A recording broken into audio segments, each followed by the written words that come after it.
Misht Prizmus.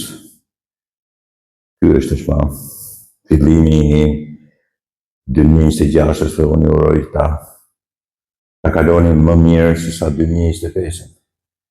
Ne bëjmë gjithmonë, vjet për vjet, e keni zakon ta bëjmë me njëri tjetrin këtë urim, por unë e kam sinqerisht.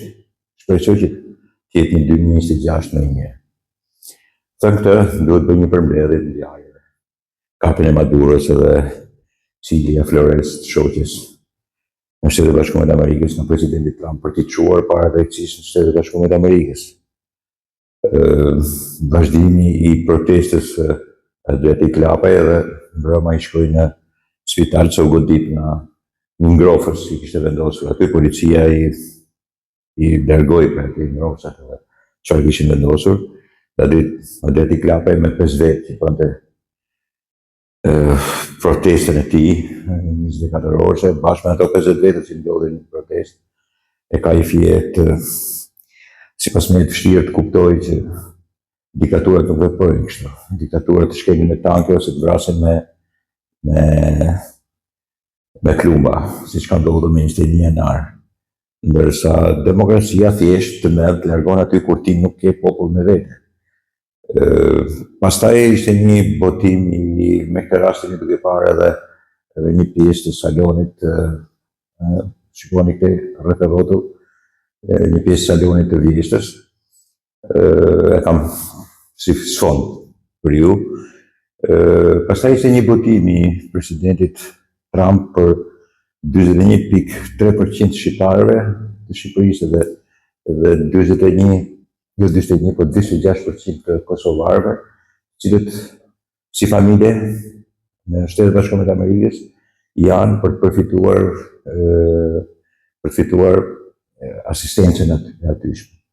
Sigurisht që Amerika nuk është një shtet asistencial, por ja që këto botime janë në rrjetin e tij trut nga vetë presidenti i Shtetit Bashkuar të Amerikës. Ajo që vërteton pastaj që shqiptarët në shumicën e rasteve ose në gjysmën e tyre, respekt për gjithë ata që punojnë, patjetër që deri djerës edhe kontribuojnë aty, një pjesë të madhe të tyre ikin sepse do marrin asistencë. Dhe kjo përgjigjështron shumë atë largimin nga vendi. Largimi nga vendi bëhet për çështje ekonomike, për të shkuar të punuar, jo për të pësuar asistencën sociale e vendeve të parë. Si në Gjermani, si në Francë, si një pjesë të Italisë ashtu, tashmë edhe në Amerikë, dhe këtë e deklaron presidenti Trump, janë që shkojnë për të përfituar asistencën sociale. Dhe kjo është një nga gafat më të mëdha, është një nga marrëdhëniet më të mëdha, dhe ko vazhdoni të shikoni edhe salonin e vjeshtës. Shikoni edhe këtej, kjo dhoma e vogël e jona. Në këtë mes, si të shpjegoj tash, kishim disa prej lëvizjeve dhe normalisht ky vit i ri 2026, në atë kohën e keqe, në një kohë të keqe që prishte një pjesë të rrugës, i bllokonte ato rrugët. Shi, pastaj erë, pastaj borë, pastaj ako. Ka nisur i tillë në këtë lloj mënyre. Aksioni kundra Maduros edhe të shoqes ka qenë ajo që i ka dhënë në fundit, i ka dhënë ngjyrën gjithë aksioneve të tjera, duke u parafrazuar nga sekretari i shtetit Rubio, i cili thotë mos luani me presidentin në detyrë. Presidenti jonë është në detyrë, ju nuk mund të bëni lojra me të, sepse ai bën atë çfarë thotë. Dhe normalisht kjo është mos e vërtetë. Trump e ka treguar disa herë, pavarësisht e egzagerimeve të ndryshme dhe pavarësisht thonë tash. Në fundit ka ekur, e ka larguar kokën e një regjimi diktatorial. Ajo është forma më e mirë, është në përputhje me ligjet ndërkombëtare, me Kombet e Bashkuara, mbase nuk janë edhe nuk mund të jetë. Por problemi qëndron ke fakti se Venezuelës ai ka hequr qafet një diktator. Një diktator i cili sigurisht i ka bërë keq, ka shkelur me tanke protestuesit, edhe pami po i shihni, ka mbytur plotësisht demokracinë, ka kthyer vendin në shërbim të Kinës, Rusisë dhe Iranit, po dhe të Hamasit edhe të Hezbollahve në atë kohë, ka vënë naftën në përdorim të terrorizmit në përgjithësi, edhe njëkohësisht edhe në varfërinë e popullit të tij. Sigurisht ka shkelur të drejtat e njeriut në Venezuelë, dhe sigurisht ka bërë edhe të këqija të mëdha për sa i përket edhe shkeljes fantastike të demokracisë. Ndërkohë po vazhdoni të shihni Salorin e Vjeshtës. Dhe kjo është një nga ato arsyet që pastaj mund të justifikohet edhe me largimin e tij ose marrjen e tij për të dhënë llogari para një gjykate amerikane, sidomos për drogën, nuk flitet më për politikë tash. Se Bashkimet e Amerikës nuk e bëjnë më këtë akuzë. Dikur me demokratët ekspandonin ose çonin demokracinë dhe arsyetonin ndërhyrjen ushtarake. Sot Trump nuk lodhet fare për këtë punë. E quan terrorist, e quan narkotrafikant, organizatë kriminale dhe sigurisht, sidomos në afërsi, në Amerikën Latine dhe në afërsi, në geopolitikën e tij, jo akuza për Kubën, jo akuza për Kolumbinë, ju kujtohet që i thotë edhe presidentit Kolumbisë sipas edhe ti, i ka trembur gjithë ato, deri presidentin e Meksikës. Se mund të marrë një ditë me forcat, delta forcat të tij, të jep një llogari në Shtetet Bashkuara të Amerikës. Pretendimi për Groenlandën edhe element tjerë, të cilët sigurisht përbëjnë pastaj faktin që Amerika me Trumpin ka ndryshuar në të dukshme dhe të qartë. Nuk pyet më edhe për veprime të një natyre që sigurisht ka të bëjë pastaj me rregulla ndërkombëtare. Ka hequr edhe fondet OKB-s, si ka hequr fondet edhe UNESCO, si ka hequr fondet gjithë që veprimtarët e Amerikës nga bënin edhe loja anti-amerikane. Nëse në Evropë nuk janë shumë të kënaqur, por nuk është se aprovojnë Maduro. Dhe të shoqen e tij që quhet Lady Macbeth, bëhet lidhje edhe me Nezhimia Hoxha. Ajo në fakt është më e madhe në moshë se sa Maduro, është më e lidhur me çavizmin, është që në vitet 90-94 një bëte avokate. Ajo është intelektuale.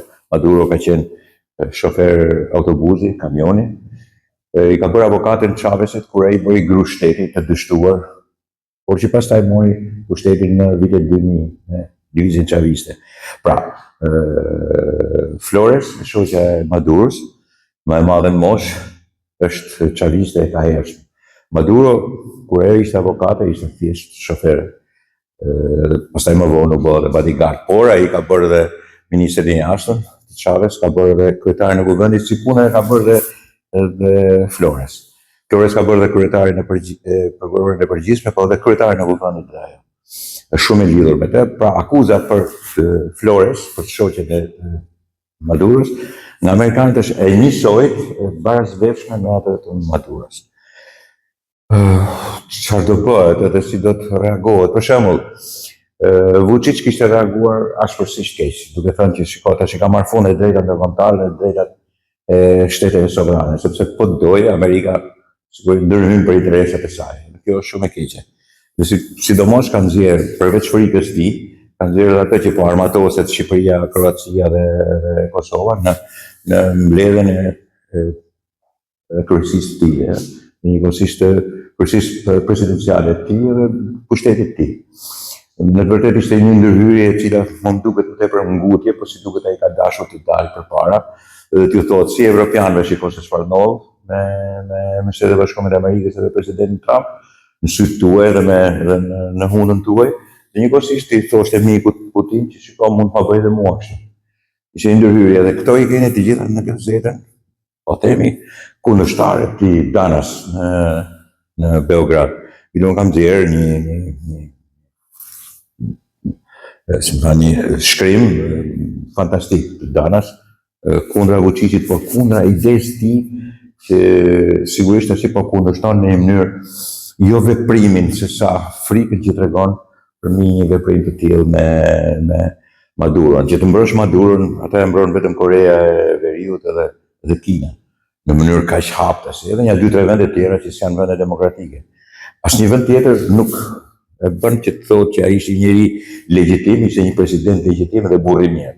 Ishte një burr i keq që shtypte me tanke protestuesit, vriste kundërshtarët politik, i burgoste ato, pra nuk mund të jetë burr i mirë, s'ka se të jetë burr i mirë.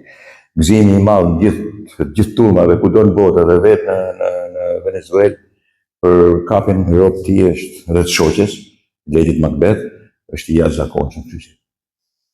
Lapajn e quhen në spital sepse sigurisht ai po tepronte me marrëzirat e tij, me ulurimat e tij për njeriu delirant dhe delirantë të tjerë që e nxirrin rinin mbrapa.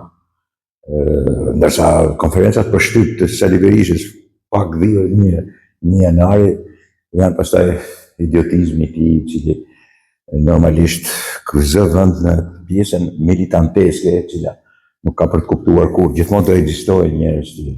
Po ekzistojnë njerëz të tillë sepse ekziston një njeri i tillë që i prej turpave. Ai ngjan në mënyrë perfekte Madurës.